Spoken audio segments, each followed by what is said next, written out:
I'm about to tell you a story that will make you question everything you think you know about our justice system. You see this man right here? Justice Thomas Richardson, 72 years old, 35 years on the Supreme Court, known as one of the toughest judges in America. This man had never once stopped an execution in his entire career. Never. But on March 15, 2023, at 11:57 p.m., just 3 minutes before Maria Santos was scheduled to die by lethal injection, Richardson did something that shocked the entire legal world. He picked up his phone and made a call that would save her life.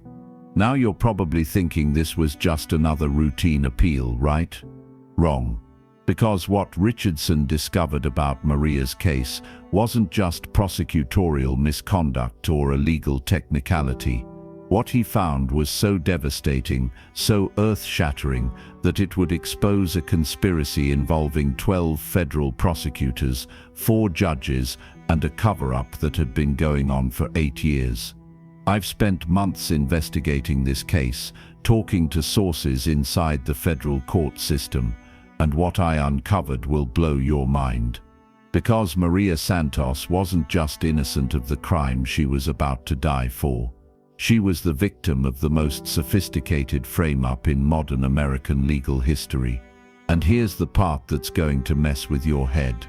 Justice Richardson almost didn't take her case. He had already turned off his phone for the night, was getting ready for bed, when something made him check his messages one last time. That decision would change everything, not just for Maria, but for the entire federal justice system. You think you know how this story ends? Trust me, you have no idea what's coming. Let me tell you about Justice Thomas Richardson, because what I'm about to reveal about this man will absolutely blow your mind. This wasn't some bleeding heart liberal judge looking to make a statement about social justice. This was a conservative's conservative, a man who had built his entire reputation on being absolutely ruthless when it came to following the letter of the law. But here's what nobody knew about Richardson. He was carrying a personal tragedy that would make his decision to save Maria Santos even more shocking than anyone realized. Richardson had grown up in rural Alabama, the son of a Baptist preacher who taught him that right was right and wrong was wrong, with no gray area in between. He had worked his way through law school by loading trucks at 3 in the morning, studying by flashlight in his beat-up Chevy during breaks. Everything he had achieved in life had come through discipline, hard work, and an unwavering belief that the law was sacred. And trust me, what happened to him during those early years would explain everything about why he became so mercilessly tough later in his career.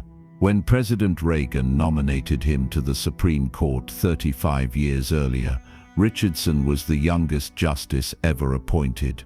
He had made it clear from day one that he would never let personal feelings interfere with his judicial decisions. Prosecutors loved him because they knew he would never let emotion cloud his judgment. Defense attorneys dreaded appearing before him because they knew that sob stories and emotional appeals would fall on deaf ears. But wait, because what I'm about to tell you next will change everything you think you know about this man. Richardson had presided over more death penalty cases than any other Supreme Court justice in history. 47 executions had been carried out based on his decisions. 47 times he had looked at the evidence, followed the law, and decided that someone deserved to die for their crimes. Not once had he shown mercy. Not once had he allowed doubt to stay his hand. His colleagues called him the Iron Gavel behind his back, and Richardson wore that nickname like a badge of honor. He believed that consistency was the cornerstone of justice, that if judges started picking and choosing which laws to enforce based on their feelings, the entire system would collapse into chaos. Hold up, because this next part is going to mess with your head completely. Here's what you need to understand about that night in March. Richardson wasn't even supposed to be working. The Supreme Court was in recess, and he was at his sprawling estate in Virginia, planning to spend the weekend with his 3 grandchildren who were visiting from California. His wife Margaret had made his favorite dinner, pot roast with all the fixings, and they had been planning to watch old movies and enjoy a quiet evening together. Richardson's phone had been buzzing all evening with last-minute appeals from death row inmates across the country, and he had ignored every single one. This was routine for Richardson. Every week, dozens of condemned prisoners would send desperate pleas to the Supreme Court, hoping for a miracle that almost never came. You think that's the whole story? Just wait until you hear what happened next. Richardson had long ago trained himself to block out the emotional noise and focus only on legal merit. His clerk usually screened these appeals, separating the legitimate legal arguments from the desperate ramblings of people facing death. But his regular clerk was on vacation, and the temporary replacement had simply forwarded everything to Richardson's personal phone without any filtering. Maria Santos was just another name on a very long list of people scheduled to die that week. Her case should have been just another routine denial, another stamp on another death warrant. But what happened when Richardson opened Maria's file will haunt you forever. Now here's where things start to get absolutely insane, and I mean completely insane. Maria's final appeal wasn't written by her defense attorney. It wasn't even written by a lawyer. It was handwritten by Maria herself from her cell in federal death row, and it was only 2 pages long, written on what looked like notebook paper torn from a composition book. But trust me, what was written on those 2 pages would destroy Richardson's entire world. I need you to understand how absolutely unprecedented this is. Death row appeals are typically hundreds of pages long, filled with complex legal jargon and constitutional arguments that take teams of attorneys months to craft. They cite dozens of cases, reference obscure legal precedents, and contain enough footnotes to fill a small book. These documents are weapons in a legal war, carefully constructed to find any possible angle that might save a life. But Maria's appeal was different. It was simple, direct, and written in the plain English of someone who had never been to law school. The handwriting was neat, but showed signs of stress. Some letters pressed harder into the paper than others, as if she had been struggling to control her emotions while writing. You're not ready for what I'm about to tell you next. Richardson almost deleted it without reading past the first paragraph. In his experience, pro se appeals, legal documents written by defendants representing themselves, were usually desperate, rambling affairs that showed more emotion than legal understanding. They were heartbreaking to read but rarely contained anything that could actually save a life. But something made him keep reading. Maybe it was the simplicity of her language, or maybe it was the fact that she didn't seem to be begging for mercy. Instead, she was offering information. Hold up, because this is where everything changes. The first page was standard enough. Maria protesting her innocence, claiming she had been framed, insisting that the evidence against her had been fabricated. Richardson had read similar claims thousands of times. Every death row inmate claimed to be innocent. It was human nature to fight against death, even when the evidence was overwhelming. But then Richardson reached the second page, and his entire world exploded. Justice Richardson, I know you don't know me, but I know about your daughter Sarah. I know what happened to her in college 15 years ago, and I know you never got justice for her. I'm writing to tell you that the same man who destroyed your daughter's life is the one who put me on death row. Wait until you hear what this did to Richardson when he read those words. Richardson's hands started shaking so violently that he could barely hold the paper. His daughter Sarah had been sexually assaulted during her sophomore year at Georgetown University 15 years earlier. She had been walking back to her dorm after studying late at the T, Library, when a classmate had attacked her in a secluded area of campus. But here's the part that's going to destroy you. What happened to Sarah after that assault was even worse than the crime itself. The case had been a nightmare from the beginning. Sarah had reported the assault immediately, had gone through the humiliating process of a rape kit, had identified her attacker in a lineup. Everything should have been straightforward. The evidence was there, the witness testimony was clear, and the perpetrator had even been caught on security camera following Sarah across campus. But somehow, mysteriously, the case had fallen apart. Evidence had been lost or contaminated. Witnesses had changed their stories. The security footage had been accidentally erased. Sarah's attacker had walked free, and the experience had destroyed her. You think that's tragic enough? Just wait until you hear what happened next to Sarah. Sarah had dropped out of Georgetown after the trial, unable to handle being on the same campus as her attacker. She had struggled with depression and post-traumatic stress, had turned to alcohol and drugs to numb the pain of watching her rapist escape justice. And here's the part that will break your heart. 5 years after the assault, Sarah had taken her own life. Maria's letter continued, and with each word, Richardson felt his carefully constructed world beginning to crumble around him like a house of cards in an earthquake. The prosecutor who put me here is Assistant District Attorney Michael Brennan. 15 years ago, he was a defense attorney in Washington, D.C., when your daughter was assaulted. He was representing her attacker. Justice Richardson, I have evidence that Brennan deliberately sabotaged your daughter's case from the inside, and I can prove it. You need to understand what this did to Richardson's mind in that moment.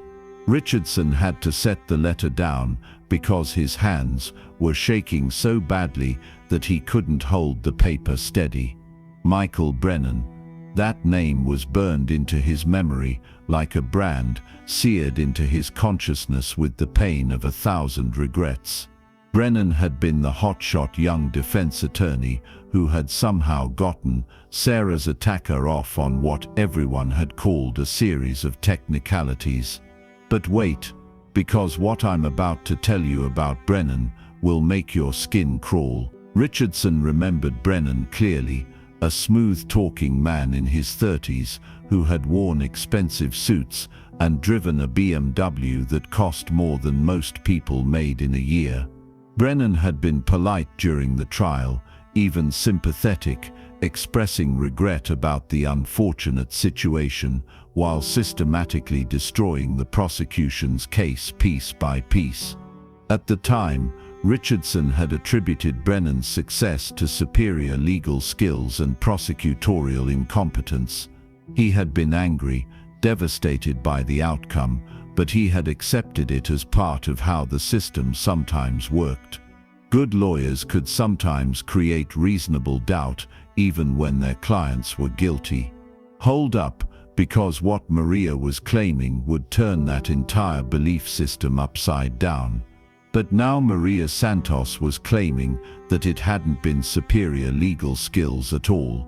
She was claiming that Brennan had cheated, that he had somehow sabotaged the case from the inside to ensure his client's freedom. This wasn't just legal malpractice, this was criminal conspiracy. Richardson picked up the letter again and continued reading, and what came next will haunt you for weeks. I know this sounds impossible, Maria had written, but Brennan has been playing both sides of the legal system for decades. He started as a defense attorney who would do anything to win, including bribing prosecutors and tampering with evidence. But then he got smart. He realized he could make more money as a prosecutor, especially if he could still control the outcomes of cases he cared about. You're not ready for the level of corruption I'm about to describe. The letter went on to describe a complex scheme that Richardson could barely believe was possible. According to Maria, Brennan had built a network of corrupt officials throughout the federal court system. As a prosecutor, he could ensure convictions of innocent people when it served his purposes, while simultaneously ensuring that guilty clients who paid him enough money would escape justice. He builds cases on false evidence Maria had written, and when people try to expose him, they end up dead, discredited, or framed for crimes they didn't commit. I tried to expose him 3 years ago when I was working as a paralegal in his office. That's when he decided I needed to disappear permanently. But here's what's going to blow your mind completely. Richardson leaned back in his leather chair, his mind racing through the implications of what he was reading. If Maria's claims were true, then Brennan hadn't just defeated the prosecution in Sarah's case, he had actively corrupted it. He had taken money to ensure that a rapist would go free, and in doing so, he had destroyed Richardson's daughter as surely as if he had killed her himself. The rational part of Richardson's mind rebelled against accepting such an outlandish story. This was either the most elaborate conspiracy theory he had ever encountered, or it was the most terrifying truth imaginable. Trust me, what Maria wrote next would force Richardson to make the most impossible decision of his entire life. Justice Richardson, I know you have no reason to believe me. I know this sounds like the desperate rambling of a woman who knows she's about to die, but I didn't spend 3 years on death row sitting around feeling sorry for myself. I spent that time gathering evidence, documenting everything I could remember, and finding ways to prove what Brennan did to me and to dozens of other people. Hold up, because what Maria was offering Richardson will blow your mind completely. Richardson felt his pulse quicken as he continued reading. This wasn't the desperate plea he had expected. Maria was offering specifics, details, concrete proof that could either vindicate her claims or expose them as elaborate lies. I've hidden evidence in a safety deposit box at First National Bank in Austin, Texas. Box number 412. The key is taped under the sink in cell block D, maintenance closet 3. Inside that box are audio recordings, documents, photographs, and video evidence that prove everything I'm telling you. But you need to move fast. Brennan knows I'm about to die, and he's planning to retrieve that evidence and destroy it as soon as my execution is confirmed. You think that's detailed enough? Wait until you hear what kind of evidence she was talking about. Richardson stared at the letter in complete disbelief. Maria Santos wasn't just making wild accusations, she was providing him with a roadmap to evidence. She was giving him specific locations, detailed instructions, and the promise of concrete proof that could either vindicate her claims or expose them as elaborate lies. But what really made Richardson's blood run cold was the level of detail in her description of the evidence. She wasn't just claiming to have proof, she was describing exactly what kind of proof she had hidden and where. The audio recordings include conversations between Brennan and corrupt police officers discussing how to plant evidence at crime scenes. There are photographs of Brennan meeting with organized crime, figures who paid him to ensure certain prosecutions would fail. There are bank records showing payments from defendants to offshore accounts controlled by Brennan. And there are video recordings of Brennan personally tampering with evidence in multiple cases, including mine. But here's the part that's going to destroy you emotionally. Richardson looked at the clock on his desk. 11:35 p.m. 25 minutes until Maria's execution. 25 minutes to decide whether to risk his entire career, his reputation and his legacy based on a handwritten letter from a condemned killer. His rational mind was screaming at him that this was insane. He was about to make the most controversial decision of his career based on claims that could easily be the delusions of a desperate woman facing death. If he stopped this execution, and Maria's evidence turned out to be fake, he would become a laughingstock. Worse, he would have interfered with the justice system based on nothing more than wishful thinking and emotion. But wait, because what went through Richardson's mind next will break your heart. Richardson thought about Sarah, about the last conversation they had ever had. She had called him 2 weeks before her death, sobbing on the phone, asking him why the justice system had failed her so completely. She had wanted to understand how her rapist could walk free while she was trapped in a prison of trauma and fear. Richardson had given her the standard answers about due process and the presumption of innocence. But even as he spoke the words, he had known they provided no comfort to his broken daughter. The system he had devoted his life to serving had failed the person he loved most in the world. You're not ready for the decision Richardson was about to make. Now he had a chance to find out if that failure had been the result of corruption rather than justice. He had 25 minutes to make a decision that would define the rest of his life and possibly expose the most massive conspiracy in federal court history. Richardson picked up his phone, and what he did next would shock the entire legal world. "I need you to contact the warden at Huntsville Federal Prison immediately," Richardson told his night clerk, his voice steady despite the chaos erupting in his mind. "Tell them I'm issuing an emergency stay of execution for Maria Santos, effective immediately." But hold up, because the reaction to Richardson's decision was absolutely explosive. There was a long pause on the other end of the line.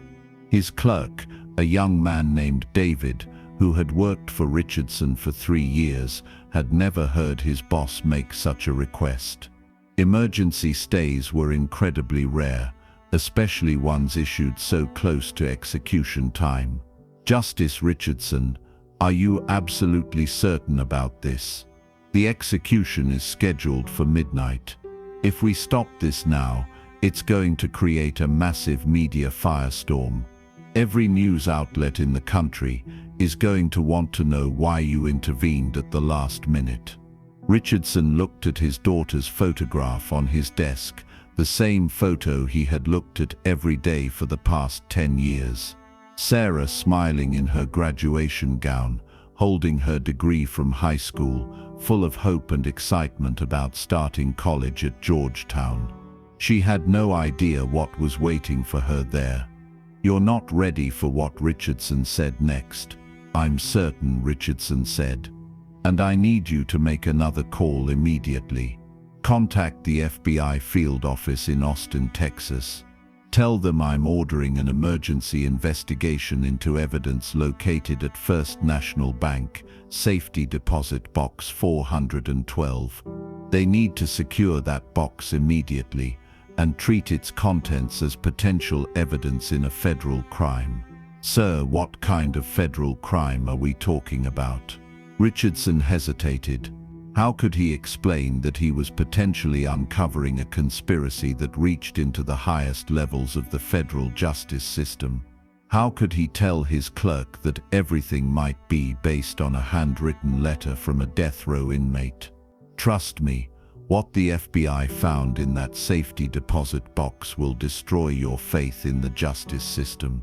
Possible prosecutorial misconduct and obstruction of justice," Richardson said finally. "Potentially involving multiple cases over several years. David, I need you to understand that this is extremely sensitive.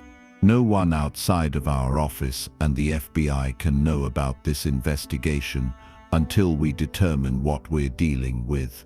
What happened next would go down in legal history as one of the most dramatic reversals in Supreme Court history. Within 6 hours of Richardson's stay of execution, FBI agents had located Maria's safety deposit box and discovered evidence that would shock the federal justice system to its core. But wait, because what they found was even worse than Maria had described. The first agent to open the box later described it as like opening Pandora's box, except instead of releasing evil into the world, we were finally seeing evil that had been hidden for decades. Inside the box were over 200 audio recordings, meticulously organized and labeled with dates, times, and participants. There were photographs that showed Michael Brennan meeting with known criminals, accepting briefcases full of cash, and personally tampering with evidence in multiple cases. There were bank records showing a complex network of offshore accounts and shell companies designed to hide millions of dollars in bribes and payments. You think that's shocking enough? Just wait until you hear the most devastating piece of evidence. But the most devastating evidence was a recording from 15 years earlier, carefully preserved on a digital device that Maria had somehow managed to smuggle out of Brennan's office. The recording was crystal clear, and Brennan's voice was unmistakable as he discussed the deliberate sabotage of Sarah Richardson's case. The judge's daughter thinks she's going to get justice, Brennan could be heard saying to an unknown accomplice. She has no idea that her case is being handled by someone on our payroll. The prosecutor thinks he's building a solid case, but every piece of evidence he thinks he has is going to disappear or get contaminated. By the time we're done with this, the girl will be so traumatized by the legal process that she'll never want to testify again. Hold up, because what Brennan said next will make you physically sick. The unknown voice on the recording responded. What if she doesn't give up? What if she keeps fighting? And what Brennan said next will haunt you forever. Brennan's laugh was cold and calculating, then will destroy her credibility, make her look unstable, plant some drugs in her dorm room, whatever it takes. The client is paying us $2 million to make this go away, and it's going to go away. Richardson listened to that recording in his chambers at 3 a.m., tears streaming down his face for the first time in over a decade. For 15 years he had wondered why Sarah's case had fallen apart so completely. He had blamed himself, thinking he should have done more to help her navigate the legal system. He had wondered if he should have used his influence as a Supreme Court justice to ensure she got better legal representation. But here's what destroyed Richardson's soul completely. Now he knew the truth. The system hadn't failed his daughter through incompetence or bad luck.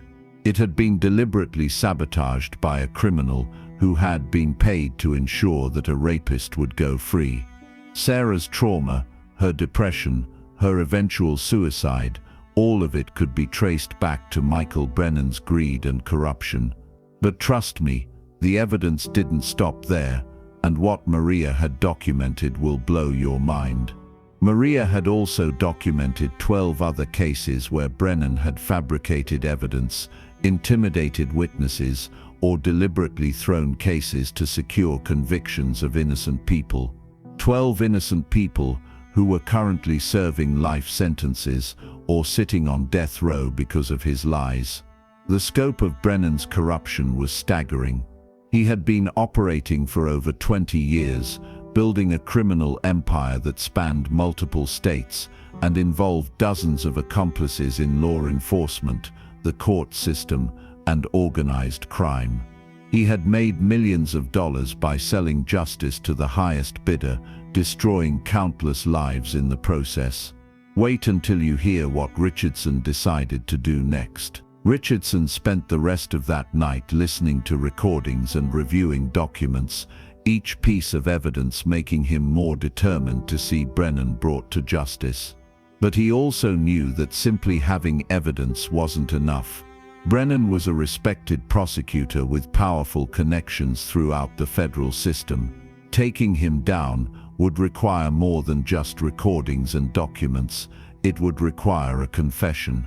The next morning, Richardson did something unprecedented in Supreme Court history. He called Michael Brennan directly and asked him to come to Washington for an emergency meeting regarding several cases under federal review. Brennan, thinking he was being called to discuss routine legal matters, agreed immediately. But here's what Richardson was planning that will shock you. Richardson spent hours preparing for that meeting.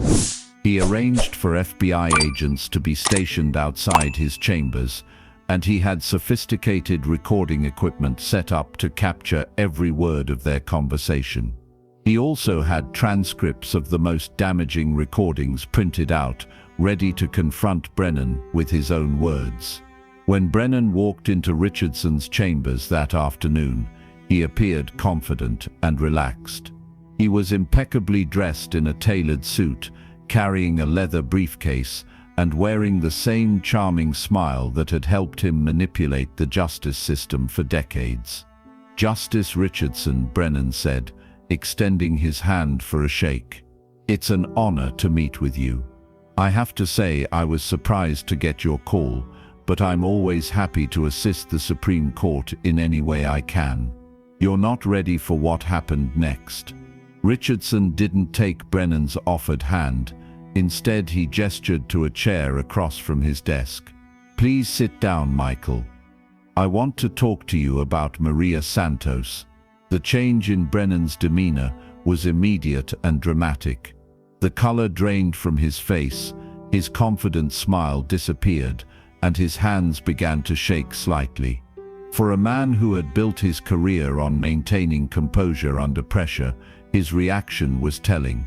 "Hold up, because what Richardson did next will leave you speechless." "I'm not sure what you mean, Justice Richardson," Brennan said, his voice noticeably less steady than it had been moments before. "Maria Santos was a convicted murderer who was scheduled for execution 2 days ago. I understand you issued a stay, but I'm not sure why we need to discuss the case." Richardson placed a digital recorder on his desk and pressed play. Brennan's own voice filled the room, discussing how he had planted evidence in Maria's apartment and paid a witness to provide false testimony. But wait, because Brennan's reaction will shock you to your core. Brennan jumped up from his chair, his face going from pale to red with rage. "Where did you get that? That recording is illegal. It can't be used in court." "Actually," Richardson said quietly, his voice carrying the authority of 35 years on the Supreme Court, "it can be used. Because Maria Santos recorded these conversations while she was working in your office as a paralegal. She was gathering evidence of your corruption when you decided to frame her for murder to silence her permanently." The room fell completely silent, except for the hum of the recording equipment. Brennan realized he had just walked into a trap that had been 15 years in the making, orchestrated by a dead woman who had somehow reached out from death row to expose his crimes. "You think that's the end of it? Just wait until you hear what Richardson said next. You destroyed my daughter," Richardson continued, his voice steady but filled with barely controlled emotion. "You took money to throw her case, and when she couldn't handle the injustice of watching her rapist go free, she took her own life. You killed her as surely as if you had put a gun to her head." Brennan sat back down heavily, his arrogant facade crumbling completely. For several minutes, he said nothing, staring at the floor while Richardson waited patiently for a response. The FBI agents outside could hear everything through the sophisticated recording equipment, and Richardson needed Brennan to keep talking. "Hold up, because what Brennan did next will blow your mind completely."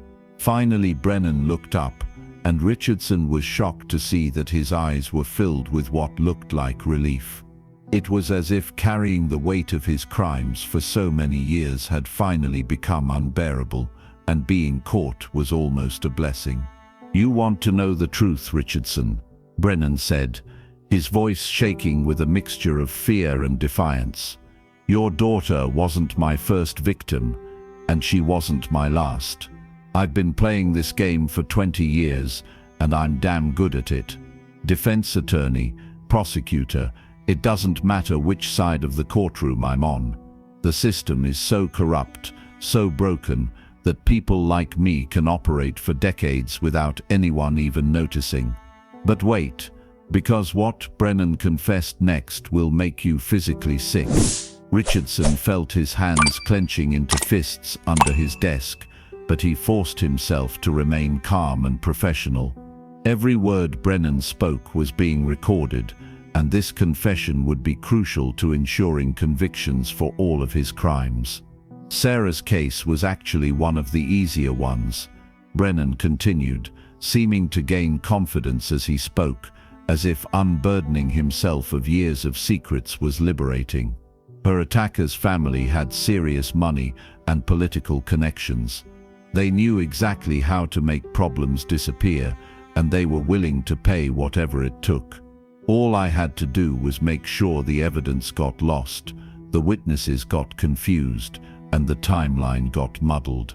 Your daughter never had a chance at justice. And Maria Santos? Richardson asked, struggling to keep his voice neutral. You're not ready for Brennan's response. Maria was getting too close to the truth, Brennan said with a shrug, as if he were discussing something as mundane as the weather. She had figured out that I was working both sides of the legal system, taking money from whoever could pay the most. She had started keeping records of my meetings, my phone calls, my financial transactions. When she threatened to expose me, I had to eliminate the threat. Trust me, what Brennan said next will haunt you forever. Brennan actually smiled as he continued. Framing her for murder was easier than I expected. Plant some DNA evidence at the crime scene, pay off a few witnesses to place her at the location, make sure the forensic analysis supports the narrative. Suddenly she's a cold-blooded killer facing the death penalty, and who's going to believe a condemned murderer over a respected federal prosecutor? But hold up, because what Brennan revealed next about the entire system will destroy your faith in justice. Richardson listened in horror as Brennan detailed exactly how he had destroyed Maria's life, but he forced himself to let the man continue talking. Every detail would be crucial for the prosecutions that would follow. The beautiful part of the whole system, Brennan said, his voice taking on an almost prideful tone, is that it protects people like me. Who's going to investigate a prosecutor? Who's going to question a federal attorney's methods?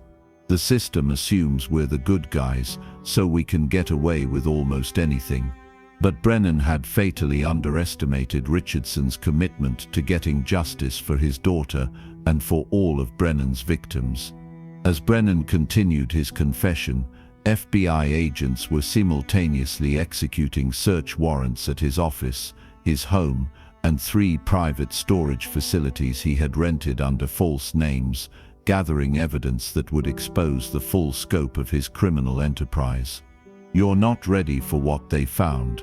What they found was even worse than Maria had documented in her hidden recordings. Brennan had been operating what could only be described as a criminal conspiracy for over 2 decades, building a network of corrupt officials that reached into every level of the federal justice system. In his home office, agents discovered detailed records of over 50 cases where Brennan had either ensured wrongful convictions of innocent people or guaranteed acquittals for guilty defendants who could afford his services.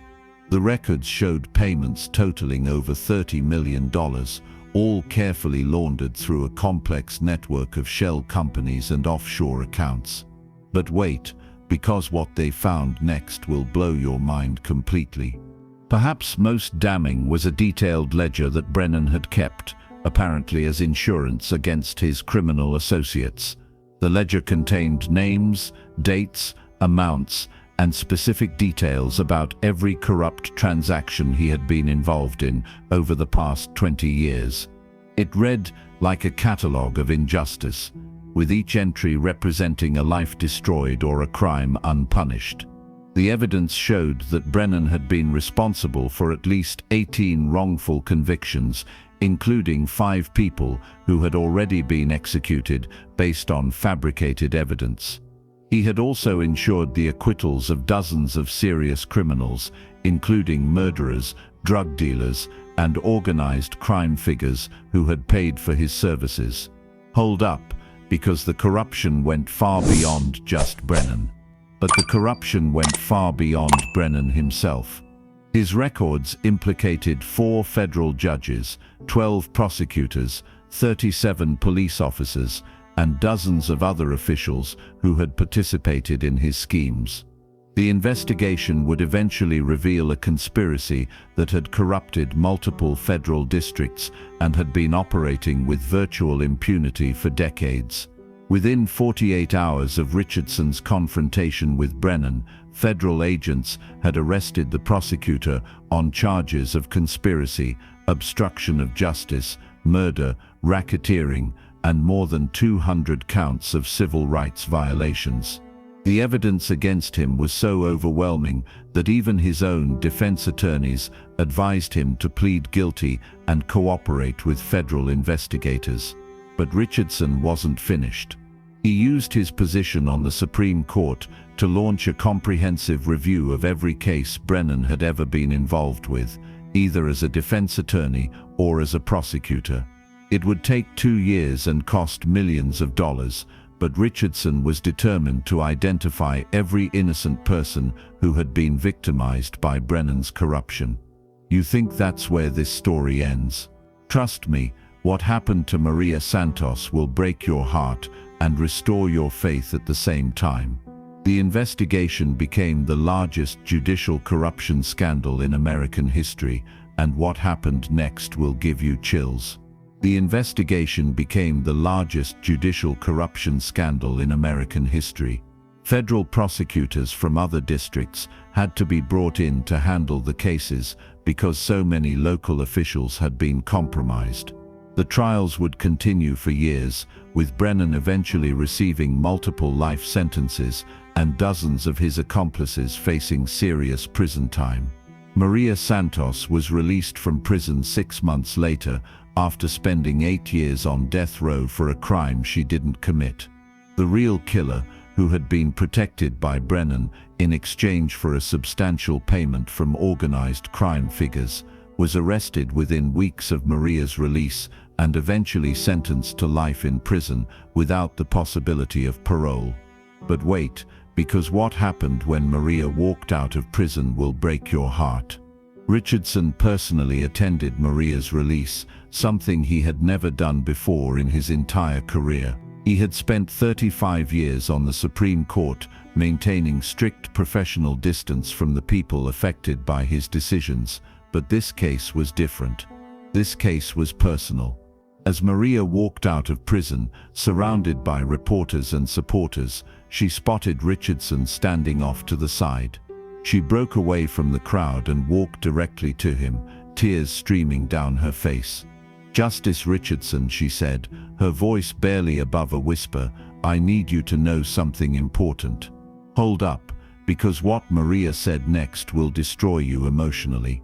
"Justice Richardson," Maria said, tears streaming down her face as she stood in the bright Texas sunlight for the first time in 8 years, "Your daughter Sarah saved my life.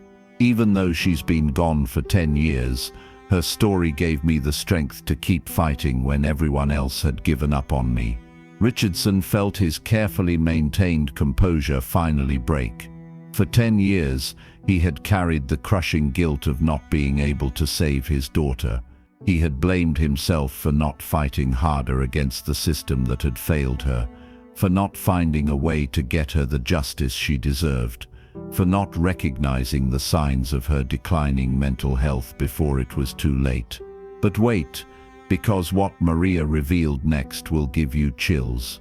When I learned what happened to Sarah, when I realized that the same man who destroyed her life was trying to destroy mine, I knew I couldn't give up.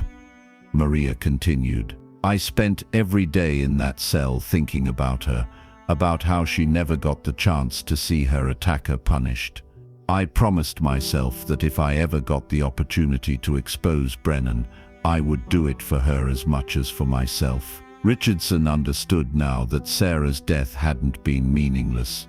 Her story had inspired Maria to keep detailed records of Brennan's corruption, records that would eventually save dozens of innocent lives and expose a conspiracy that had been destroying the federal justice system for decades. Trust me, what happened next will restore your faith in justice. The impact of the Brennan investigation rippled through every level of American law enforcement. The revelations leur intentaient de continuer d'état to the creation of new oversight mechanisms for federal prosecutors, mandatory review procedures for death penalty cases, and federal legislation requiring independent monitoring of high-profile prosecutions. But perhaps most importantly, the case led to the establishment of the Sarah Richardson Foundation for Judicial Integrity, a non-profit organization dedicated to investigating potential cases of prosecutorial misconduct and providing legal assistance to people who might be victims of corruption within the justice system. You're not ready for what Richardson did with the rest of his life. Richardson threw himself into the Foundation's work with the same intensity he had once brought to his judicial duties. He spent his remaining years on the Supreme Court using his position to advocate for transparency and accountability in federal prosecutions, and after his retirement he devoted himself full-time to ensuring that what happened to Sarah and Maria could never happen again. The Foundation would go on to expose dozens of additional cases of prosecutorial misconduct, secure the release of over 40 wrongfully convicted individuals, and help reform federal criminal justice procedures throughout the United States. Richardson often said that it was the most important work he had ever done, even more significant than his decades of service on the highest court in the land. But hold up, because what Richardson kept on his desk will give you chills. Richardson kept Maria's original handwritten letter framed on his desk for the rest of his career, alongside Sarah's photograph. Every time he was tempted to make a decision based purely on legal technicalities, he would look at that letter and remember that behind every case was a human being whose life hung in the balance. Maria Santos went on to become a powerful advocate for criminal justice reform, working closely with the Foundation to identify and investigate potential cases of prosecutorial misconduct. Her experience on death row combined with her paralegal training made her uniquely qualified to spot the signs of corruption that others might miss. Trust me, what Richardson said about this case years later will break your heart. Years later, Richardson would say that Maria's letter had taught him the most important lesson of his judicial career, that true justice required more than simply following the law. It required the courage to recognize when the system itself had been corrupted, and the determination to fight for truth even when that fight seemed impossible. The transformation of the Iron Gavel into a champion of judicial reform became one of the most remarkable stories in Supreme Court history. Richardson's willingness to risk everything for a handwritten letter from a condemned woman had not only saved Maria's life, it had exposed a conspiracy that had been destroying innocent lives for decades and led to the most comprehensive judicial reform in American history. But the story of corruption in the federal justice system runs deeper than anyone imagined. A federal judge in Georgia just discovered something that makes the Brennan conspiracy look like amateur hour. What she found hidden in her predecessor's files reveals a network of corruption that reaches into the highest levels of the federal government, involving Supreme Court justices, federal judges, and prosecutors across 12 states. The evidence she uncovered will shake your faith in justice itself, and you need to see this immediately.